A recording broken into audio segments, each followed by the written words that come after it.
On the pasuk, Vayehiki Zaken Yitzchak Vatecheno Einav Mirois. Yitzchak becomes old, and his eyes become dimmed from being able to see properly. Rashi gives us three explanations. What was the reason that brought about that Vatecheno, that Yitzchak's eyes could no longer see properly? The first reason Rashi says is, Ba'ashnon Shalelu, it was because of the smoke of the Ktoiris to Avodah Zarah, that the wives of Esav would bring incense to Avodah Zarah, and that's what caused that Yitzchak shouldn't be able to see properly. A second reason Rashi gives is that when Yitzchak was on the Mizbeach, his father wanted to shecht him. The Malachim saw what's going on and they were crying. Their tears had fell down onto the eyes of Yitzchak, and that's why now the pasuk is saying Vatechena, that as a result of that his eyes had become dimmed. And finally, Rashi gives us a third explanation, that is in order for Yaakov to be able to get the brachos, so that's why Yitzchak can't see who it is, so he doesn't see it's not Esav, it's Yaakov, and he gives him the brachos.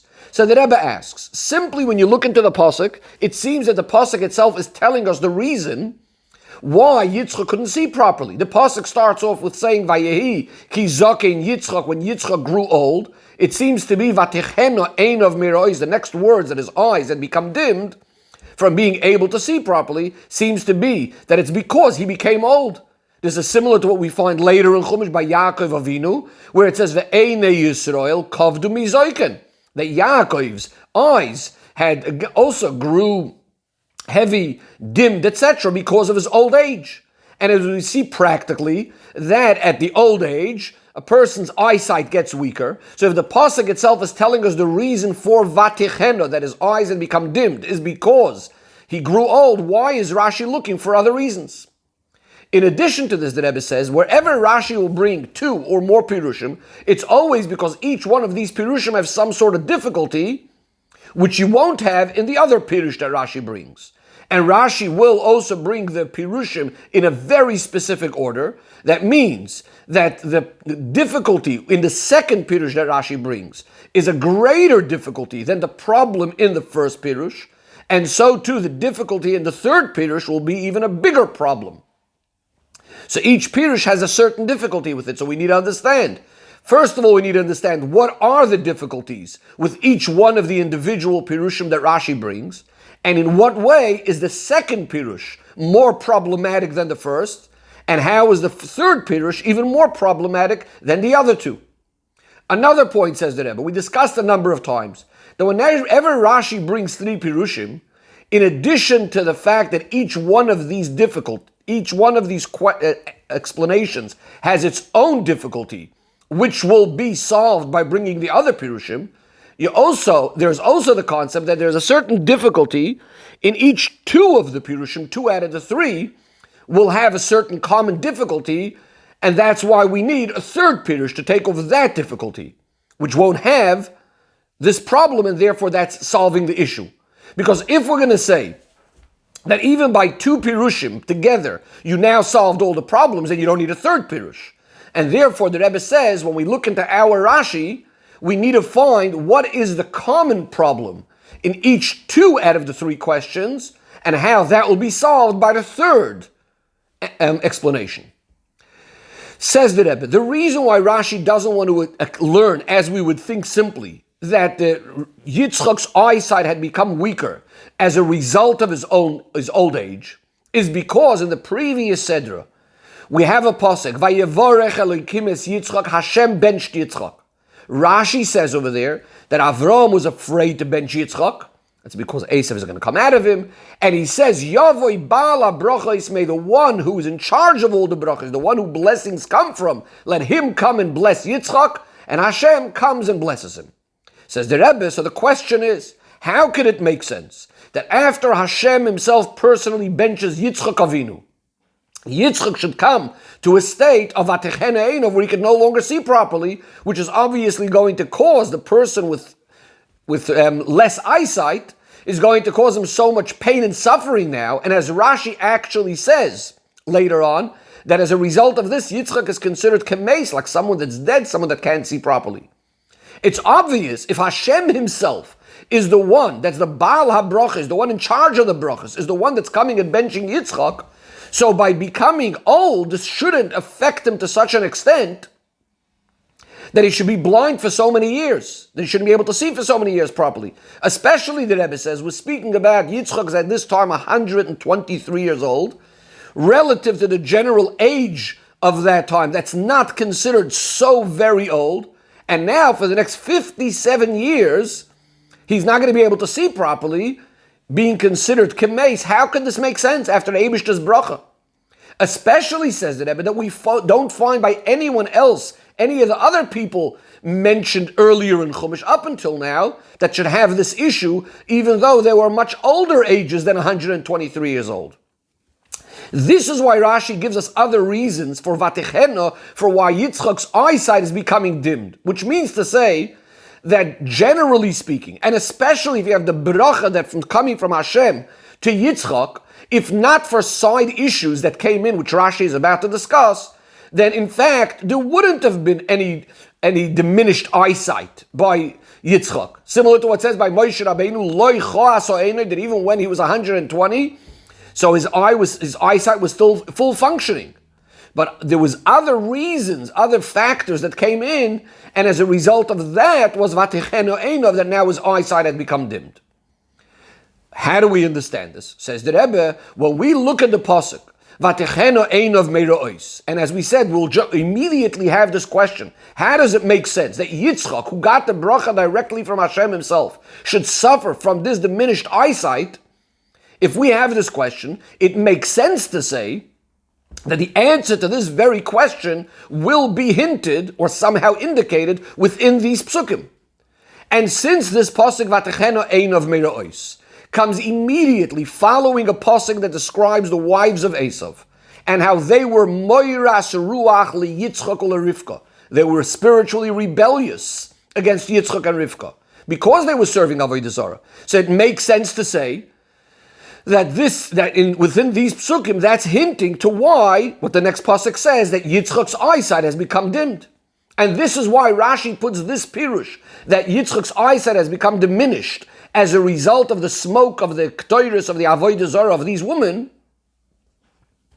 right as the first one of the pirushim, because this is hinted in these very psukim themselves, as opposed to the other two pirushim that Rashi brings, which again is about the Akedah, and so that Yaakov should get the brachos. You sort of don't have any hint for that in the simple reading of these psukim. So that's why this is the first pirush. However, says the Rebbe, there are two problems with this pirush, two difficulties.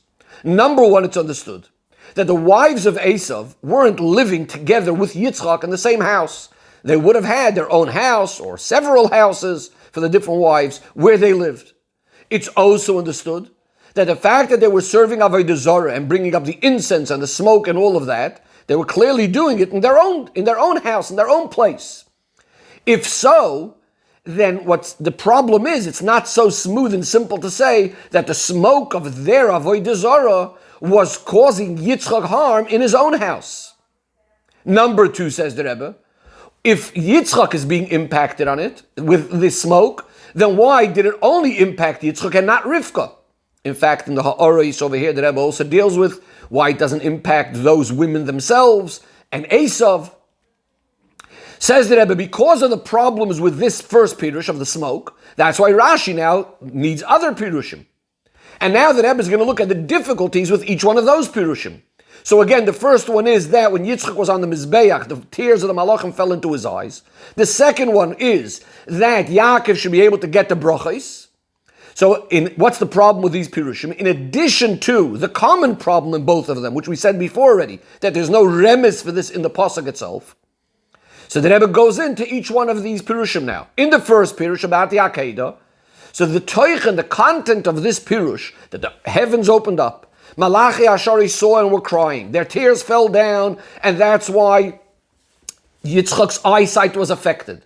This is a concept what we call dirash, a medrashic type of explanation, which is completely not in accordance to pshuto shel mikra, to the simple reading of the psukim, which is Rashi's regular way in Pirushei ala Torah. That's the problem with this pirush. Regarding the next pirush, the third pirush, which is that Yaakov should be able to get the bracha, says the Rebbe, the question is even bigger. How can it make sense that Hashem should cause that Yitzchak shouldn't see properly, and for so many years to come now, all in order so that someone else, Yaakov, should be able to come and get the brachas? especially that Hashem surely has many different ways how to cause Yaakov to get the brachas. Hashem could have figured out or gotten in some other way how this should happen. Yitzchak should lose his eyesight because of this. And because this is a much greater difficulty than the problem with the second Pirush, because to cause someone such suffering and pain, something that the opposite of what seems to be good, all because of the benefit of someone else, just seems to be unjust. Something that obviously is not shaykh at all to say chas v'sholem about Hashem. And this is why Rashi puts this, even after the second Pirush, he only puts it as a third Pirush. So we now understand the problem with each one of these Pirushim individually. Says the Rebbe, as we said before, each one of these three Pirushim do have a certain advantage over the other two Pirushim. In other words, we said each one of the two Pirushim are now going to have one similar difficulty, or something that's not so simple and smooth with it, which the third Pirush won't have. And that's why Rashi needs all three. So now the Rebbe is going to look at that. So the main advantage in the first Pirush, again, the first Pirush being about the smoke of the wives of Esav, compared to the other Pirushim, this one we explained before already, because that seems to be more clear directly in the Psukim. As we said, it's hinted in the fact that the pasuk right before Yitzchak losing his eyesight, the pasuk right before that is discussing about the wives of Esav, how they were upsetting to Yitzchak and Rivka. Now, the advantage of the second Pirush, which is about the Akedah, compared to, in contrast to the first and third Pirush, is that because of all of the Pirushim, clearly Vatichena is the cause. Now, simply, clearly that's why Yaakov ends up getting the brachas, because Yitzchak gives the brachas to Yaakov because he doesn't see clearly who it was. Now, here's the issue. According to the first and third Pirush, Vatichena, the fact that Yitzchak is losing his eyesight, is coming because of some negative aspect, a certain disgrace or a certain negative aspect. According to the first Pirush, he's losing his eyesight because of the smoke of Avodah Zarah. According to the third Pirush, that is, so that Yaakov should be able to get the brachas, that means it's coming because of the negative aspect that Yitzchak wants to actually bench Esav. And this is why what we're saying is that, in other words, the brachas of Yaakov are going to be coming because of some problematic thing, because of some negative reason. As opposed to the third reason, the middle reason, the second reason, if it's because of the Akedah, then it's exactly the opposite. It's coming because of something great, because of Yitzchak's Maila, because of the amazing idea that Yitzchak went to the Akedah. Now, says the Rebbe, what about the advantage of the third Pirush, so that Yaakov should get the brachas? What's the advantage in that Pirush over the other two Pirushim? So the Rebbe explains. According to the first two Pirushim, so again, the first two Pirushim are because of the smoke of the wives of Avodah Zarah and because of the Akedah. So then, when does Yitzchak actually start losing his eyesight? Vatechena einav mirois. Would have seemingly it would have been much earlier than the time that he grows so old. Because when Esav takes these wives, these Noshim Chitiyos, he was 40 years old. Yitzchak at that time was 100 years old. The Rebbe explains the calculation, because when Esav was born, Yitzchak is 60 years old, and he marries them when he's 40 years old. So now, obviously, so they start with the Avodah Zarah, so this is many years before the current story.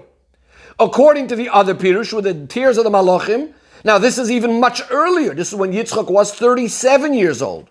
If that's the case, says the Rebbe, the question is, the order of our pasuk. The pasuk says, Vayiki Zokin Yitzchak, he grows old, and then Vatechena, he starts losing his eyesight. But according to the two Pirushim we just mentioned, it would have actually been the other order around. He starts losing his eyesight many, many years earlier, because of either, again, the smoke of the wives of Esav, or because of the Akedah. That's why Rashi gives us a third Pirush that doesn't have this problem, so that Yaakov should get the brachas, which according to this Pirush really works very, very smoothly. Vayehiki Zokin Yitzchak. Yitzchak grows old, and this is why he's about to give brachas. Well, he wanted to give it to Esav. Hashem causes that he should lose his eyesight, so that Yaakov should get the brachas, which is the third Pirush, which now the order flows very smoothly and simply. The Rebbe concludes with a very powerful hayra from this Rashi, and to what extent we need to be careful with not speaking Lashon Hara. Because the Rebbe says seemingly, in order for Yaakov to get the bracha, Hashem would have had a very, very simple way of doing this. Just tell Yitzchak that Esav is a Rasha, reveal it to Yitzchak. And then automatically, of course, he'll give the brachas to Yaakov. Especially take into consideration that Yitzchak had known already previously that Esav's wives are serving Avodah Zarah. The only thing is Yitzchak thought that maybe it's not Esav's fault, maybe he can influence them. Yitzchak also knew previously that something is not so simple and smooth with Esav either. He knows that Esav doesn't have Shem Shemaim Shagar Befiv, he's not always mentioning Hashem's name as opposed to Yaakov, which does.